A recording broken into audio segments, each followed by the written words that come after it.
Welcome to the Brick Podcast, produced here at the Brick Store Museum in Kennebunk, Maine. Bricks construct our communities and link past, present, and future. Here in Maine, bricks can be found in our town halls, our sidewalks, our schools, our cultural institutions, our courts, our homes, and our fireplaces. As cultural metaphors, bricks can describe our strength, a brick house, our suffering, hit like a ton of bricks, our frustration, hitting a brick wall, our determination, brick by brick, and our way home too. Just follow the yellow brick road. As bricks weave through our community and our culture, this podcast will do the same.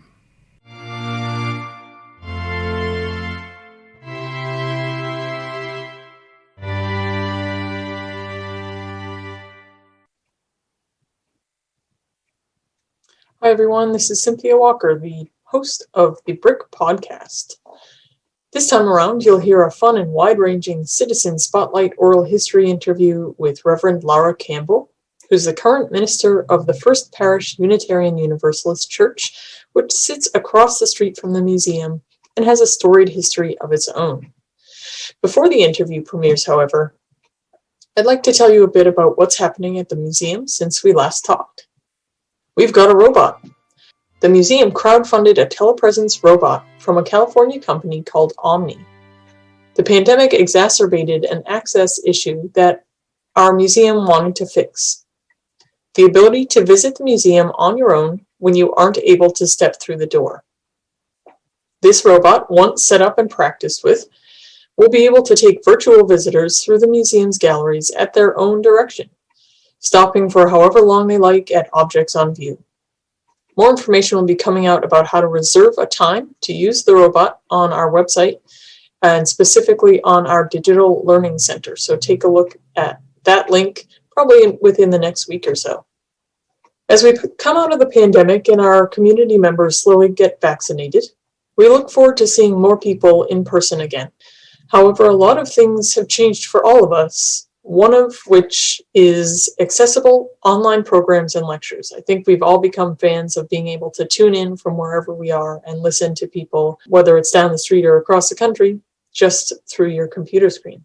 Over the past year, we have had more people attend our virtual lectures and programs than in-person ones in previous years. We will likely continue some sort of hybrid version of our offerings to reach more audiences even after the pandemic is over. The last thing I'd like to mention is interest in volunteering.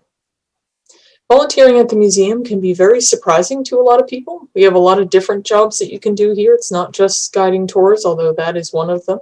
So whether you enjoy giving tours and telling stories, or collecting stories from other people, scanning and formatting old documents, entering data about artifacts on our database, harvesting plants in the Victory Gardens, or supporting events and programs by welcoming visitors.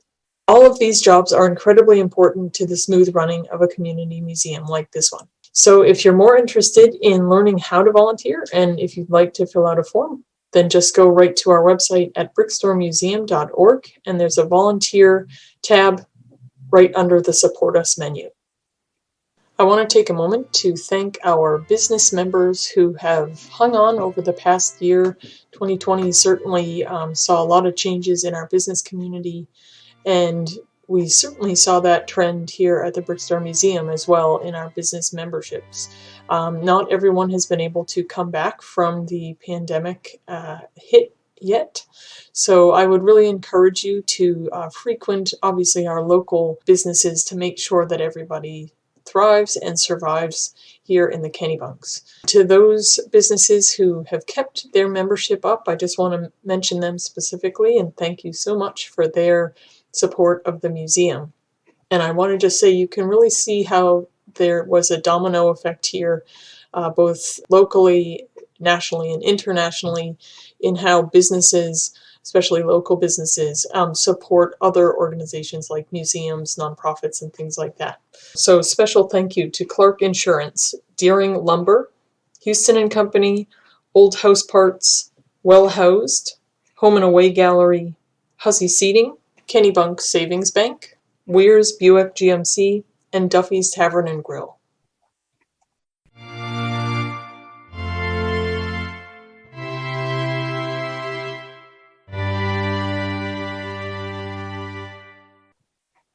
Let's get to our main interview. Lara Campbell very kindly sat down with me via Zoom in November of 2020, and this is the interview that came out of that. So most of the time when we do oral histories at the museum, we invite someone to come and sit across the table from us. This time with the pandemic, we've been running interviews over Zoom, which works perfectly well, but sometimes different noises and things will get picked up that normally doesn't get picked up over our more high density recording equipment. So you might hear a little bit of a tinny noise or something like that.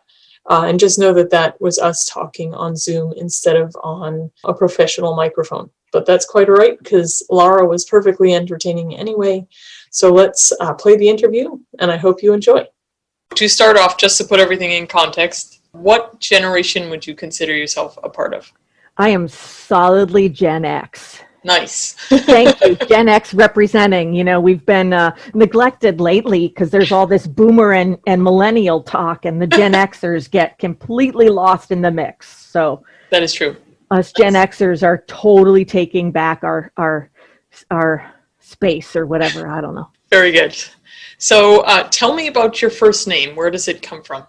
Sure. My first name is the Lara, Lara, which is the feminine of Lars. My dad had a cousin who has since passed away, but a cousin in Sweden whose name Svante Lars Eriksson, and which is very traditional in Scandinavian communities to have two middle names. And so one of Svante's middle names was Lars, and my parents understood. They lived in Sweden back in the early 60s before I was born. They found out that Lara was the feminine of Lars. So that's half of the story. The other half of the story is that my father adored the movie Dr. Zhivago. Oh, of course. Yep. Okay. So those two things collided, the family heritage and Dr. Zhivago, and I became Lara. And the third story to it is that when my mother was pregnant with me, so I'm the youngest of three, and my father desperately wanted a girl, and my mom had a miscarriage after my first brother, and so then they had another. Got pregnant again, and it was a boy. And so they said, okay, we'll do this one more time. And if it's not a girl, then we'll adopt. And my father was teaching, my father's a sociologist, and he was teaching a class on population. And it was in the age of zero population growth, 2.4 children. Oh, sure. Yeah. He had to go into his class and announce to them that his wife was pregnant with his third child. And a number of the folks were still, when I was a child, were friends of my father's after they graduated. And so they would always tell me about how I was, they got to harass my father because he was not practicing what he was preaching. Right. Because I was a third child. Right. But, and where was I going with that? The third story to the third story was the third story was that when my mom was pregnant, my father went into a store and found a music box that plays Lara's theme, which is Somewhere My Love from Dr. Zhivago. Yes. So he brought it home to my mother, and that was kind of what sealed the deal. Oh, wow. That is a beautiful song, and it's very nice gesture to hear about. Yes. I have the music box is actually packed somewhere. I got it after my mother sold her house. So that's wonderful. Oh my God. Yeah. It might be the longest explanation of somebody's name that you've got. No, I appreciate it actually, because and it always surprises me because I always expect most people to have the length of story that you just did, because names obviously mean something to the owner of them, but some people don't know the background, which is funny to me. So I appreciate the story. I'm going to flip the two next questions because you were just talking about your parents. So I'm wondering if you could tell me a little bit more about your parents. Sure. My father, Philip Campbell, was a college professor, a sociologist. And when I was growing up, he taught at the University of Minnesota, Duluth, and then moved over to the University of Maryland European Division, teaching on the military bases in Germany. Wow. Okay. He is still there now, 32 years later. After he retired there, but he will eventually, hopefully in the next 6 months, 8 months, 9 months, be moving here to Kennebunk to live with us. Oh, fantastic. Wow. Yeah. So he'll be coming to be a Kennebunker. So it should be fun. My mother, Kay Campbell, is in Duluth, Minnesota still. She was, before I was born, she was an elementary teacher, school teacher. And then after I got a little bit older, she was a special ed aide and was a Special Olympics coach. And so both of my parents are educators. And definitely that has been a guiding force in my life, is to have two educators that raised me. So my parents divorced when I was 3. And I, in the early 70s, when divorce was not as common as it is nowadays, but I lived with my mother until I was about 11, and then lived with my father from about 11 on to graduating from high school. They were both, I described it in my ministerial search packet that while my parents were not good partners as in a relationship, by the time I came along, they were really good co-parents. Wow. So they, they would go to school conferences together. They would, on the same page and communicating about making sure that all of my needs were met. This is going to lead to a question that isn't on there, but you kind of alluded to it before, and I'm sure you have some not to use a Saturday Night Live phrase, but some deep thoughts on how we develop into ourselves. How do you think that kind of your growing up has formed what you work in today and what you do today? The short answer, it is utterly, completely. I am a product of how I was raised. Yeah. So I am 5th generation Unitarian, which is kind of unusual. Most folks become Unitarian Universalists in their adult lives when they're searching for an alternative to the religion of their upbringing. I, however, was raised in the faith. My father was raised in the faith. My grandfather was, so it's something that for me, my brothers totally didn't resonate or connect with it, but it really connected and stuck for me. Wow. And was one of the places, certainly as an adolescent, that was a safe place for me. Church was a really safe place. Oh, wow. Yeah. And I was surrounded by people who cared about me and supported me, but also really challenged me and held me accountable from, whenever I was a little out of line, there were people around who would be like, get back in line there, sweetheart. So the church was really important to me, and a huge part of my life. I also really feel like my father's, of all of us kids, I'm the one that really kind of took advantage of my father's teaching. Oh, wow. Yeah.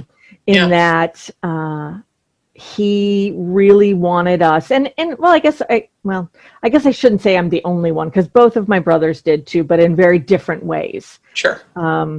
So I'm the one that definitely listened to my father's hypothesizing all over the place about society and social issues, and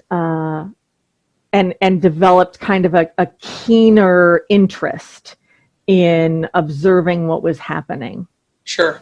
So, and I started out my professional religious career as a director of religious education. So I ran the Sunday school. Okay. Yeah. So that was clearly both of my parents' influence. Yeah. In that, both the education piece and the church piece. Wow. So they really hugely have influenced me and how I see the world. Now, I think there is some nature part. I'm not going to deny the nature part. Sure. But the nurture part was definitely really strong in my life. Wow. Thank you for speaking to that. Yeah. So you kind of have talked a little bit about it, but where did you grow up? And then what do you remember most about it? So grew up in Duluth, Minnesota, which is right on Lake Superior. It's the most western port on the Great Lakes, and built on a hillside. So that is, that overlooks the lake. Okay. And so, you'd be driving down the road, and every time you turned, there would be water. Right. You turned a certain direction, whether it was right or left, you would see the lake. And I think that's the piece that I still to this day can picture in my mind is the lake. Oh, wow. Yeah. And is the view down the hillside and seeing the lake and the water. Wow. I think it was a good place for me to be a kid. Mm-hmm. Certainly provided a place of nurturing for me. Sure. That was important in my life. So right. Yeah. And when did you move to? Did you say Maryland? No, I never actually lived in Maryland. Okay. So we went to Germany, right? Oh. So I was in Duluth until I was 18, with the exception of I spent a year. My father had a Fulbright teachers exchange when I was in 7th grade. So I spent my 7th grade in school in England. Wow. Oh my gosh. And my father, he did his dissertation research in Sweden and was constantly trying to get back to Europe. So he took my brothers to Sweden when he took a sabbatical, and then he took my middle brother and lived in England for a while for a couple of terms, and then teaching there, and then took me when he did a Fulbright. Wow. So that was important to him that we all had the opportunity to live in a foreign country and see what that felt like and what that experience was like. Oh, sure. But then when I graduated from high school, he stuck around in Duluth until I graduated from high school. And then he took this job with the University of Maryland, teaching on the military bases. And so I went with him for 2 years and spent 2 years in the Kaiserslautern area in Germany. Wow. And before I then moved back, or moved to Minneapolis, Minnesota, when I was 20, and was there until I was 27. Yeah. And so then at 27, I moved. When I was in school, I did a certificate in substance abuse counseling and an associate's degree. So that was sort of my first professional degree, was as a substance abuse counselor. Wow. And worked in residential treatment as well as outpatient treatment. And then started working for Planned Parenthood as in one of the clinics that did reproductive health care, and finished my undergrad degree in family social science with a self-designed concentration in sexuality. Wow. Education. Right. Yeah. And then went in at 27, moved to Michigan State University, and did a master's and part of a PhD there in marriage and family therapy. Wow. I was working on my PhD and volunteering in the church all the time, spending all of my life. That was sort of church became my safe haven outside of graduate school, the place where I could go and just be human and not have to be a grad student. Right. And not have to be anybody's therapist or teacher, but started teaching sexuality education, of course, and just got really burned out with the whole academic world, and very disillusioned. and felt like I couldn't see myself as tenure track faculty based on what it had become over the years, the sort of publish and perish lifestyle, and have so much respect for faculty, and knew that my heart would not be fulfilled doing that. Wow. So I took a leap of faith, and I moved across the country to Princeton, New Jersey, and lived in a congregant's basement for a year, and was a youth advisor and a assistant to the religious education director. Wow. I wanted to see what it felt like to work in a church in what I thought was a fairly low commitment. When I say that now, I think low commitment. I just moved myself across the country, whatever. So I did that for a year, and then I took a job at a congregation in White Plains, New York, so suburban New York City. Oh, yeah. And as their director of religious education, I ran that program for almost 9 years. And then did an internship, and then came to Kennebunk, and have been here for going on 7 years now. Is it really? Wow. I know. Not the longest job I've had yet, but it's on track for that. Wow. Thank you for taking me through that. It's always interesting to see how we all get into our jobs, and why hopefully we like what we do, and how it builds upon our previous experiences. So. Yeah. And when I first thought, I was like, wow, I did all this other education beforehand, and now I'm going to be a minister at the time. And I was like, what's the connection? And then I stopped and I looked at what I was doing, and it was like substance abuse, sexuality education, marriage and family therapy, religious education. Yeah, it's all stuff that I use almost every day. Yeah, I can see that. Yeah. So it wasn't a like direct X to Z kind of thing, but kind of got there eventually. Right. This is going off course now too, but I've always wondered this question as well. Since you have to speak very inspirationally almost every week, I assume, I wonder where you get that inspiration from. Oh, that is the $3 million ministerial question, is where you find your sources of inspiration. So for me, I cannot now remember, I think it was James Luther Adams, now if I say that, he talked about, he's a Unitarian theologian, talked about life passed through the fire, and the fire of commitment, the fire of passion of just existence. And so that is essentially kind of the model that I use, is where am I seeing or experiencing that fire in me, thing that resonates the most. So my inspiration, I'm not limited to my source of writing or my source of topic based on one particular thing. So sometimes I look at scripture and use that as a source of inspiration. Sometimes it's music, something that a piece of music that just fills my heart and my spirit, and I say, that's it. That's the piece. Sometimes it's something I'm reading, whether it's, fiction or nonfiction, a newspaper article. Sometimes it's a walk on the beach that just resonated in that moment. A lot of times it's conversations with people. Yep. I look at my preaching as being an ongoing conversation with the congregation. Nice. So a lot of times things that I just talk with people in general, and in passing conversation become ideas or things that spark what I might work with. Sure.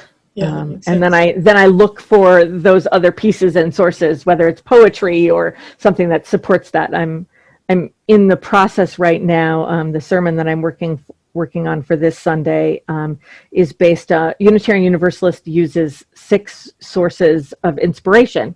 And one of them is the prophetic words and deeds of people that inspire us to work for justice.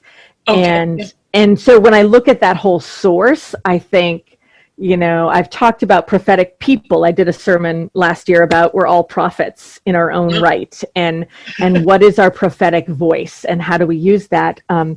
But this time what jumped out at me was the concept of words and deeds. So what I'm working with right now is, how do we align our words and our actions? Oh. And how do we make them consistent? And we are the most prophetic when our words and our deeds mesh, when our passion and our action fit together.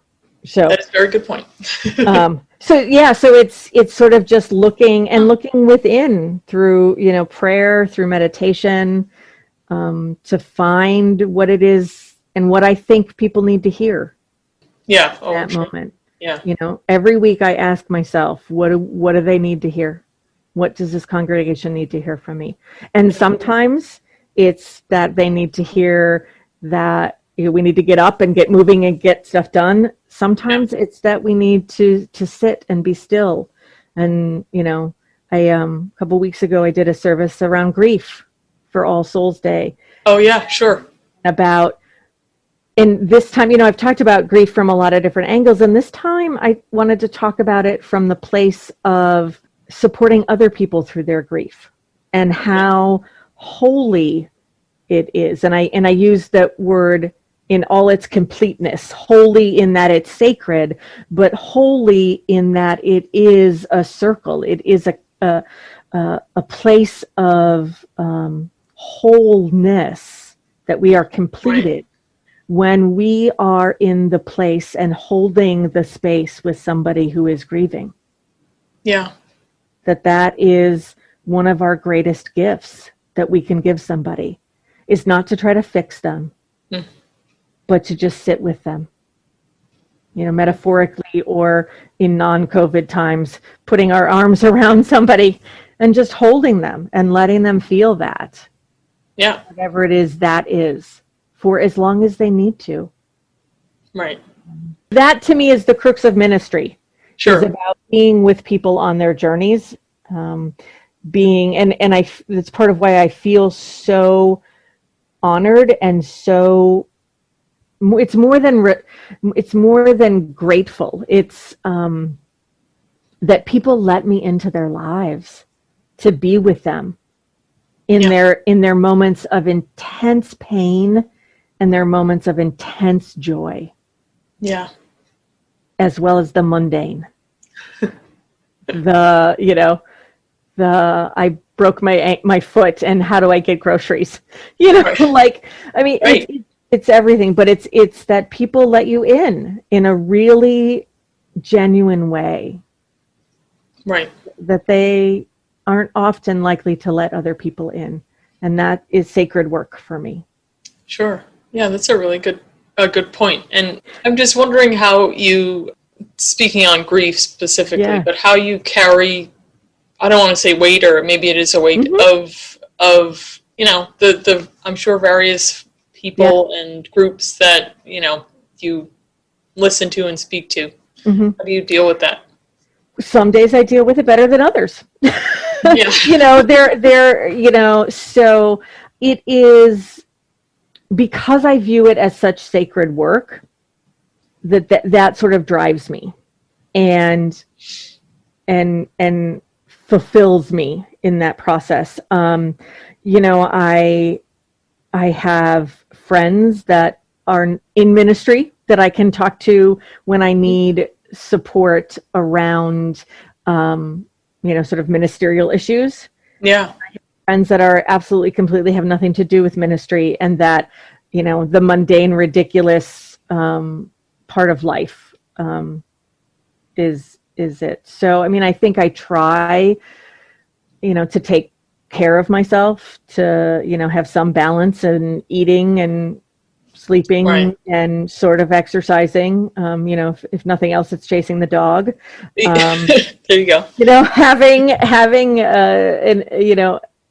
a pet that provides me with joy, that is completely ridiculous in so many ways, really helps nourish that. My spouse, I could not do this work that I do without my spouse's support,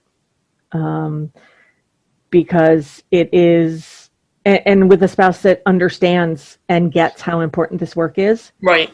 Because I am on call 24/7. Oh, I'm sure. Yeah. And, he gets it. He gets that sometimes the phone's going to ring in the middle of dinner and I need to step away. Yeah. And say, I'm sorry, honey, I can't do X, Y, and Z. I'm sorry, I can't get the dishes done because, somebody is in crisis and I need to go. Right. But then also, clearly experiences the joys too with me. Yeah. And does put boundaries and limits and say, sometimes you have to say no.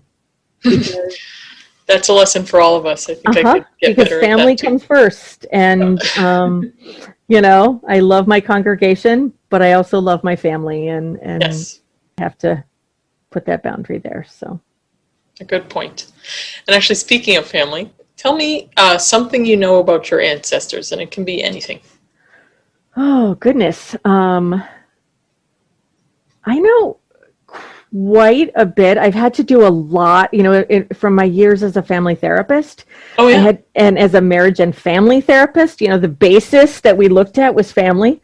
So I've done a lot of, genograms and kind of figured out little things about my family history. And, but I'm also kind of the one in the family that would ask stories as a kid and get family members to tell me stories about things.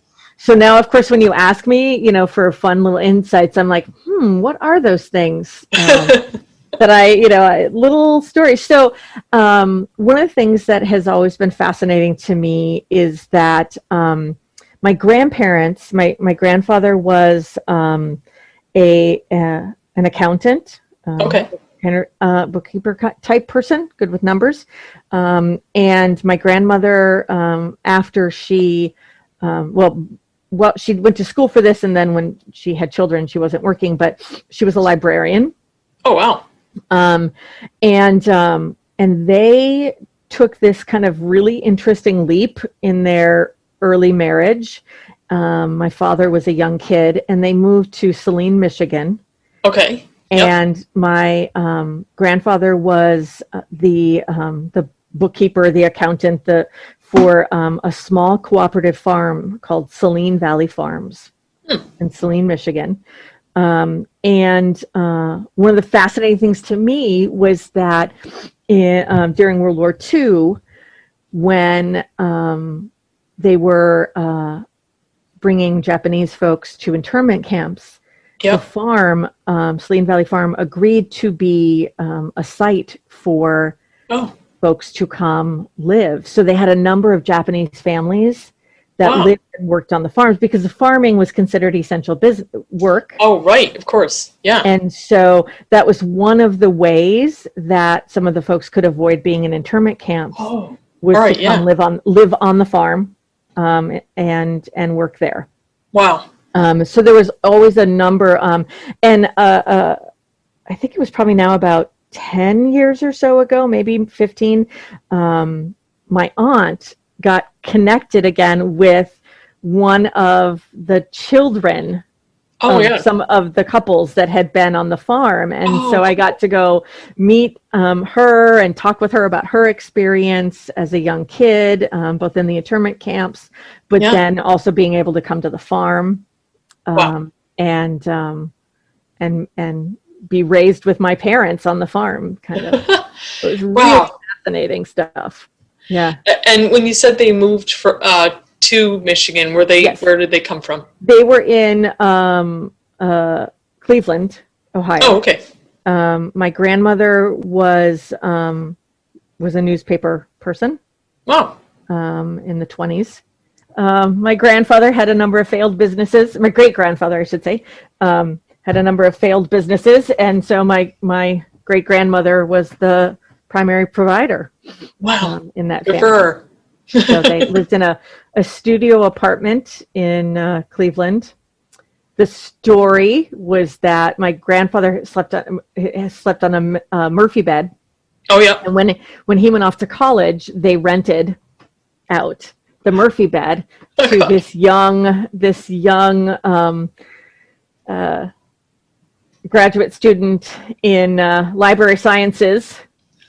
And so my grandfather used to always say that he had to marry my grandmother in order to get his bed back in the house. So, that's funny. Yeah. So looking at what the museum likes to focus on in exhibits and different things that we do is things that we all share in common regardless of when we were born and where we live and everything else in between, which are emotions. Mm-hmm. So tell me about a time that you were scared. No, there's plenty of them, but just one time. So a time that I was scared, I would say, I was with my stepsister, and we were down at, I think, we were in Duluth, and there was this like rock kind of embankment area by, I think it was Chester Creek, or maybe it was, I can't remember which creek it was. And I had started climbing up it, and I reached a point where I couldn't get any further. Yep. And I didn't know how to get down. And I started screaming, like just, and my stepsister, what I remember about it, partly because I use it when I talk about adrenaline, about how adrenaline gives you amazing energy and force. What I remember was Jennifer reached down, because she ran around to the top because it had gotten grassy. Okay, yeah. Rocks, and she reached down and like pulled me up the embankment. Oh my gosh.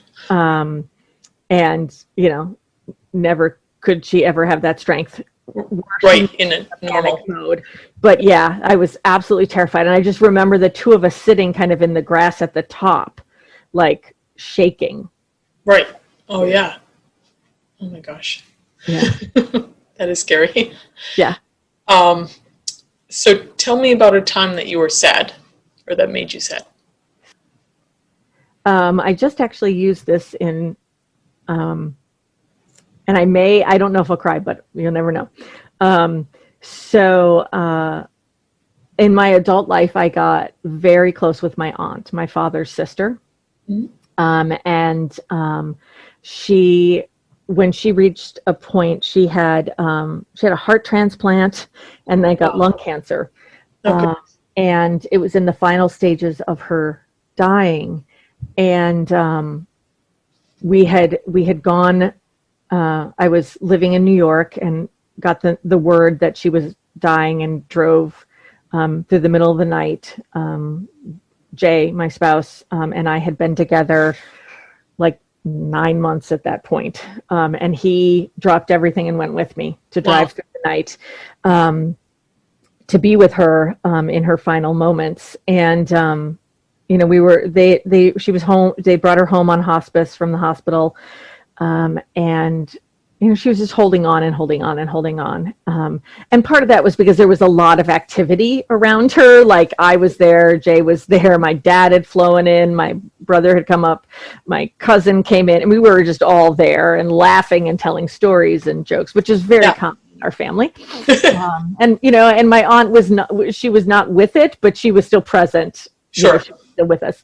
And so I left, and we went to the hotel, and a couple hours later, it had gotten quiet in the house, and my uncle had fallen asleep, and my dad was doing something, and my brother was doing the dishes, and she passed. My brother called me to tell me this, and in the flurry of trying to get out the door, I kind of turned and had, for the first time, I experienced that wailing of grief. Yeah. where just like my whole body, and I have no idea what the people in the room next to us, I mean, my cousin was on one side of us, but on the other side of us, I was like, wow, that must have been like this terrifyingly blood-curdling wail that came out of me, and I just kind of collapsed onto the ground, crying. And Jay came over and didn't say anything, but just sat down on the floor and held me and let me cry. And that was a sadness that I had not experienced before. I mean, I had been sad before and had crappy things happen, but that moment of grief was like I had never experienced before. Wow. Yeah. So, and that story became the center point of my sermon around supporting people in grief. Yep. So it's fresh in my mind because I just wrote about it. I like it. So that it was, that was a really powerful moment for me to have somebody not try to fix me. Right. Just to sit. Just sit and be there with me. Yeah. In the grief. Wow. Well, thank you for sharing that. I know it's hard to talk about those sorts of things.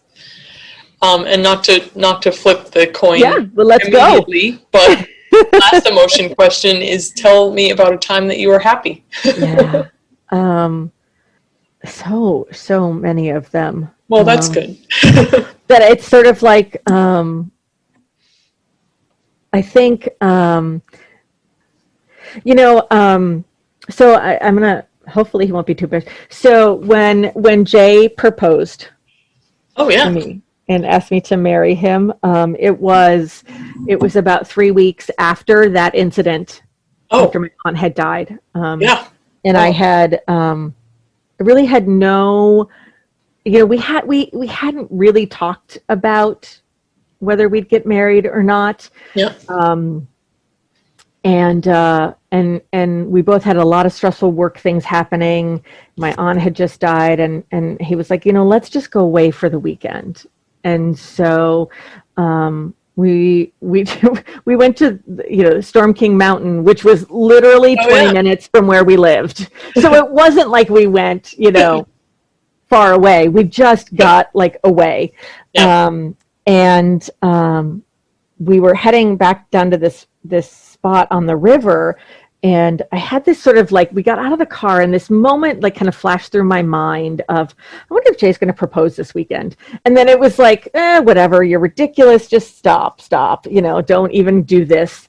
So then when he actually proposed, it was, okay, I'll tell you the whole story. The whole proposal story is that a couple months before, Jay had wanted to, he was meeting my aunt and uncle. It's all tied up with my aunt is why this is connected, and wanted to make me my favorite cake and couldn't for my birthday. And couldn't make it happen. So instead he bought a box of the cake mix and taped a candle to the box. Right. And was like, look, happy birthday. Right. So then the box of cake mix kind of became a joke, right? Of like, like the traveling box of cake mix, so there were pictures taken with it all weekend. And then, so what he did was he had taped my engagement ring to the box. Oh God. Okay. Yeah. And was like, let's take a selfie at, with this beautiful mountain and the river in the background. And look, I brought the spice cake, the box of cake, and I, and so he like quickly, and this was back before you could actually see yourself in a selfie. Oh, right. So, he put the camera out and we took a couple of pictures, and I was like, let's look at the picture. And he was like, no, let's not, because he was afraid I would say the ring on there. So my last words to him right before he dropped on his knee to propose to me was, why are you being so weird? Oh no. so then he dropped out his ear and spun the box around so that I could see the ring on the spike on the, and that was the moment. So and I, of course, like started to cry and couldn't really breathe and at one point, like, then he was like, I got to look at the picture to see if because he was so worried that the cake mix wasn't going to be in the picture. Right. But it was. And I kept saying to him, I said, yes, right? I said, yes, right? I said, yes to you, right? I said, yes, right? Because I have no memory of whether I said yes or not. Oh, yeah, right. I just remember asking after the fact, I said, yes, right? I said, yes. I said, yes, right? He says, yes, you did. And then we walked back to the car and I called my uncle because that would be the first place. That was the house. That was the number that I needed, that I always called first. Oh, that's so whenever cool. there were any issues or anything, with good, bad, indifferent, I'm stressed out with school, whatever it is. I hate, my job or whatever, right. At that moment. So, so I called that house. Oh, man. To tell them first. Wow. So. I like that. It's a good story. So moving to some culture questions, and these are, these can be as long and short as you want. But what is your favorite book, if you have one? Oh my goodness, my favorite book. Okay, it's going to sound ridiculous, but my favorite book is The Bee Book, which is the Berenstein's Bear children book. Oh, yes, I love Berenstain Bears. Yeah. And it's the Bee Book. And there was something about, I think it was the alliteration of Big Brown Bear. Right. Blue bull, or, Big Brown Bear, Blue Bull, Beautiful Baboon, Blowing Bubbles, Biking Backwards, Bump. And I think it's Buster Billy's Badger Beagle Bagpipe Band or something, the Bananas. I don't remember the rest of it. I got the first 3 down. But yeah, that book I still have my childhood book. Love that. And I think part of what I love about it is it's this whole series of events that you never could have predicted. Yeah. And it, to me, is such a metaphor for life. That life is a series of these events and these things that happen, and we have some agency in them, but then there are things that we could not ever predict happening. Now, the sad part of the book is that that's what broke Baby Bird's blue balloon, is how it ends. But to me, it was just this series of, like, life is just this whole series of events and things that happen. That's fantastic. How we react and respond to them. Wow. Yes, good lesson. Yeah. They always had good lessons, actually. Yeah. That was it. The Bee Book. What was the first movie you saw in the theater, or first movie you remember seeing in the theater? Oh, gosh. I don't remember. I don't remember what the movie. It must have been Bambi. It had to be Bambi. Now that I think about it, I remember seeing Bambi in the movie theater. Oh, and that was so, like, heart-wrenching. Yeah, right. I think I've only seen that movie once because it was so horrible. I'm not sure I've seen it again since then. But yeah. Wow. Yeah. All right, Bambi. So tell me about your first car. Oh, my first car. So there were a couple of kind of trial, but the first car that I bought, or the first car that I'm from a car family, so there's distinctions. And the first, the first car that I grew up with around antique vehicles. How about that you grew up with and were learning to drive with and all that? Okay. Well, that changes too. So I learned to drive 2 cars. One, my mother insisted that I learn how to drive a stick shift because she drove a stick shift. Oh, okay. Wow. And I drove a stick shift most of my life Wow. until the last 10 or so years, where now I drive an automatic and I pine every day for a stick shift. Oh, okay. Wow. Yeah, I know. I miss it. I miss it so much. But that car wasn't very exciting. The car that I learned to drive on a 76 Chevy Impala 4-door sedan. Oh my gosh. Wow. All right. It was brown with one maroon door. Okay. We called it the boat. And I couldn't get into the car and reach across without tweaking my legs under the steering wheel to unlock the car door. Okay. So I learned early to go unlock the passenger door first.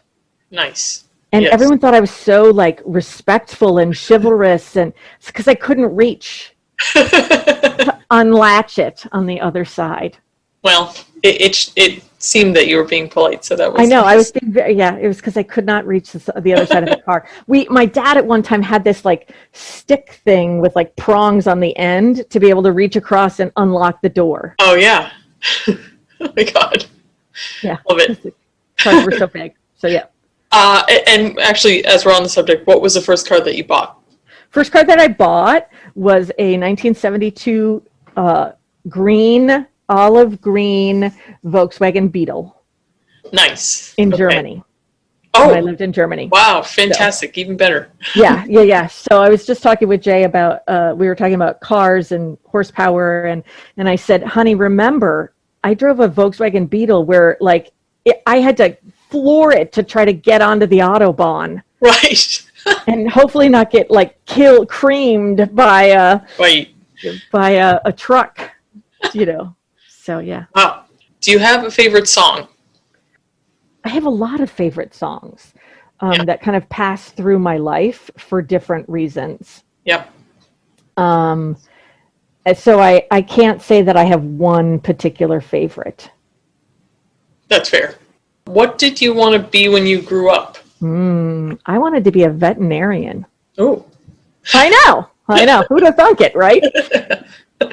Not what you would have expected. Yeah, I was kind of that kid in my neighborhood that when my neighbor's dog got out, they would call me because I was the only one that Bandit would come to. Oh, and, nice. There was a stray cat in the neighborhood, I would inevitably bring it home.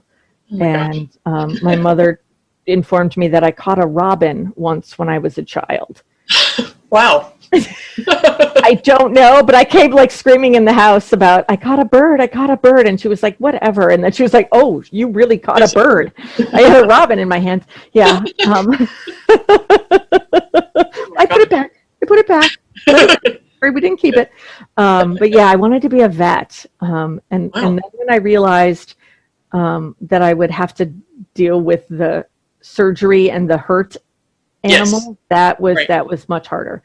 It was less when it became clear to me that it was not going to all be about making everybody happy. Yeah. I think.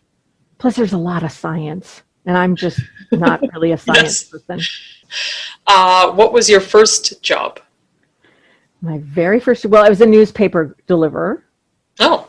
That was my very first. My brothers had a paper route, so then it became mine. It kind of got passed down. Oh, wow.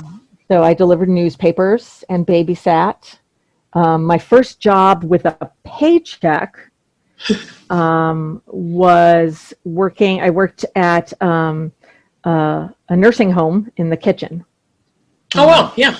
And did the dishes and served the meals and clean up and stuff at a nursing home. Wow. That's a good job to have. What was school like for you? Oh, that school was really hard for me. As a kid with an undiagnosed learning disability, I was, I hated to read, and it was really hard for me to read. And I never understood why. It never made sense. And so it was torture. It felt like torture as a kid. Yeah. So I didn't really like school. I mean, I was kind of a B, C student. I got B's and C's. Yep. And it wasn't until college that I kind of found my academic niche, and made the dean's list for college was when I started to kind of get accolades and rewards for education. For that, yeah. Prior to that, it was a lot of just unhappiness. It was hard for me, and it wasn't until I was in high school when my biology teacher was like, I think Lara has a learning disability. I think she's dyslexic. Oh, wow. Yeah. That then we started working on some coping skills to help me kind of deal with it. I mean, I just sort of muddled through previous to that. Wow. So, and still to this day, I won't ever go to see a movie with subtitles because it takes so much work for me to read to read the subtitles. It's very hard. I hadn't thought of that, to be honest, but it's exhausting for me, so it's not enjoyable. Right. So, so I mean, I read now. It takes me a lot longer, so I have to make sure, when I'm doing reading for sermons or for school, that I allot extra time and take lots of breaks. And I got through Shakespeare in college by watching movies. Yep. That was because that made sense to me. I could like take it in that way. Right. As more of a visual experience than reading. So. Right. Oh yeah, exactly. And at least with Shakespeare, they actually just speak the lines that are in the book instead of. Correct. Sometimes there was a little bit of a plot turn, but I would sit there. I'd rent the movie and sit there and like watch and follow along. That was. I like that. It helped me hear it. It helped me to hear it a lot. Exactly. So this is my last kind of section of questions. Okay. So it's kind of looking out beyond. If you suddenly became an artist, what would you create? I think I would want to be a musician. I envy people who can sing and play instruments and create. I mean, I envy a lot of artwork because I don't always feel like that's my skill set. But music is, really, wow. That's just to be able to do that. And that's what, if I could have some sort of magic power or, That would be it. That's a good choice. I like that. What would you do if time travel existed? Now, are you designating forward or backwards for your time travel? Actually, either case. Good. Okay. Let's see.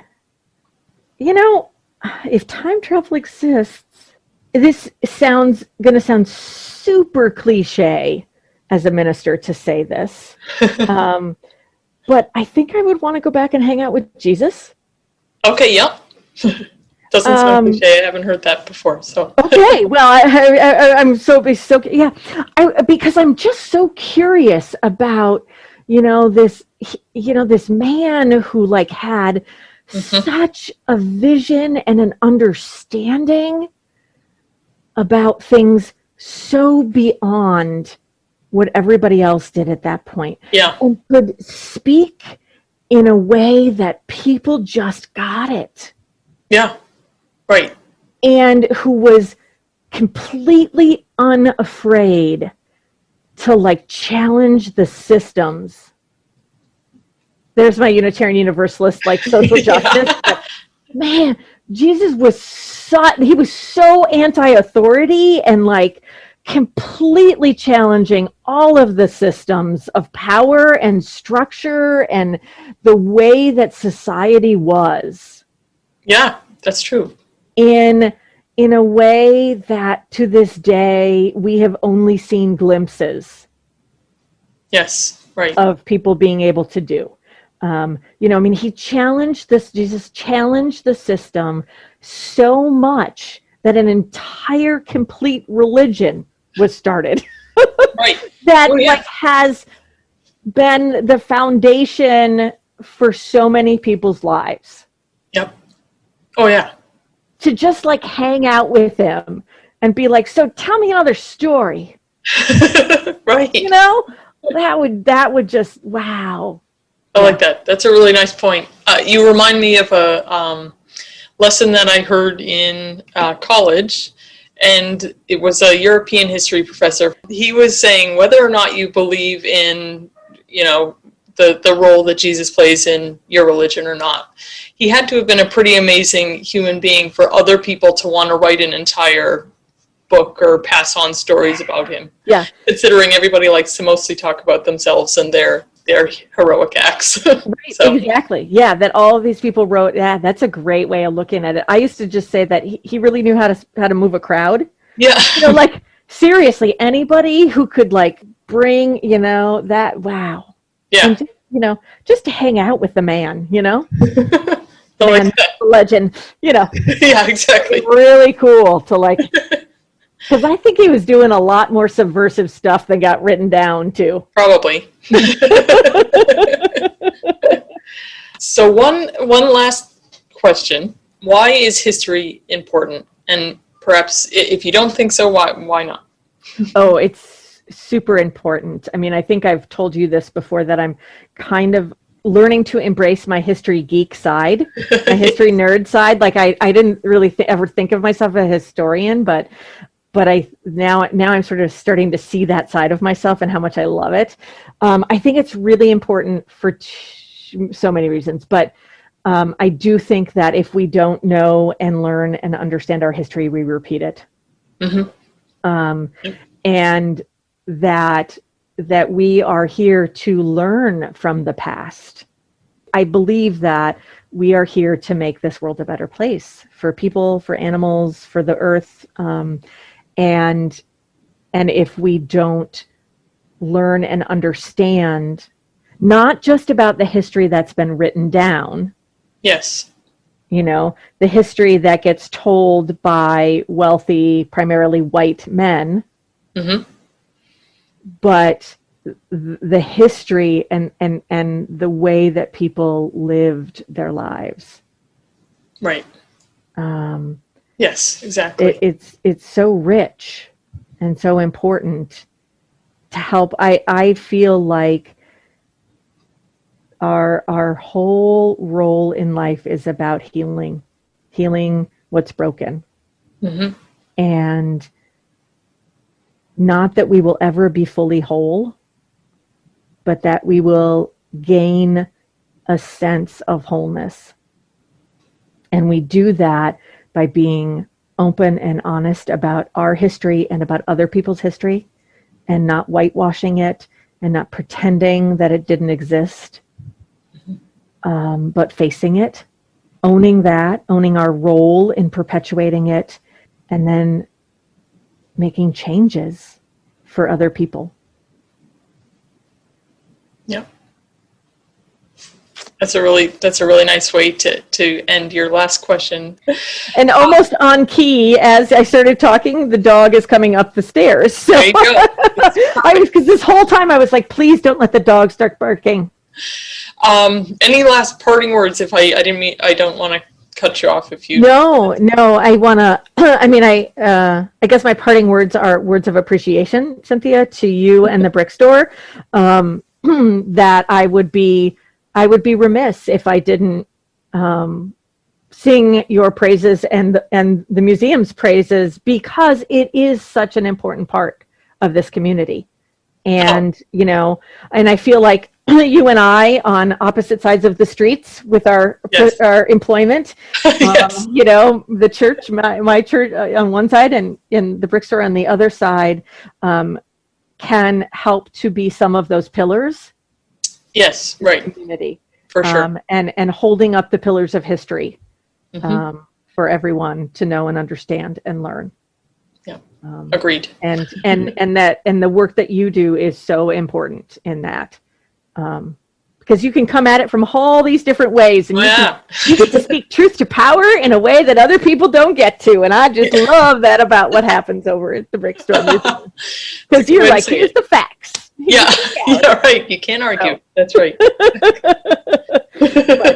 But it's such important work, and you know, the more that we as a community can do to support, you know, small museums and places where history is rich and alive is so important.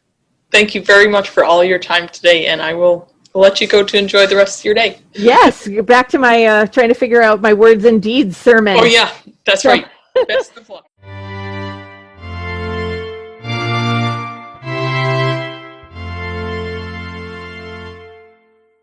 Thank you for listening to this episode of The Brick, brought to you by the museum's proud business partners.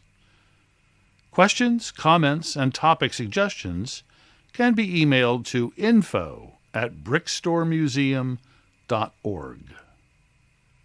Please tune in to next month's show to dive into more Kennebunk history, art, and culture. And to learn more about what the museum does year-round, please visit our website at www.brickstoremuseum.org.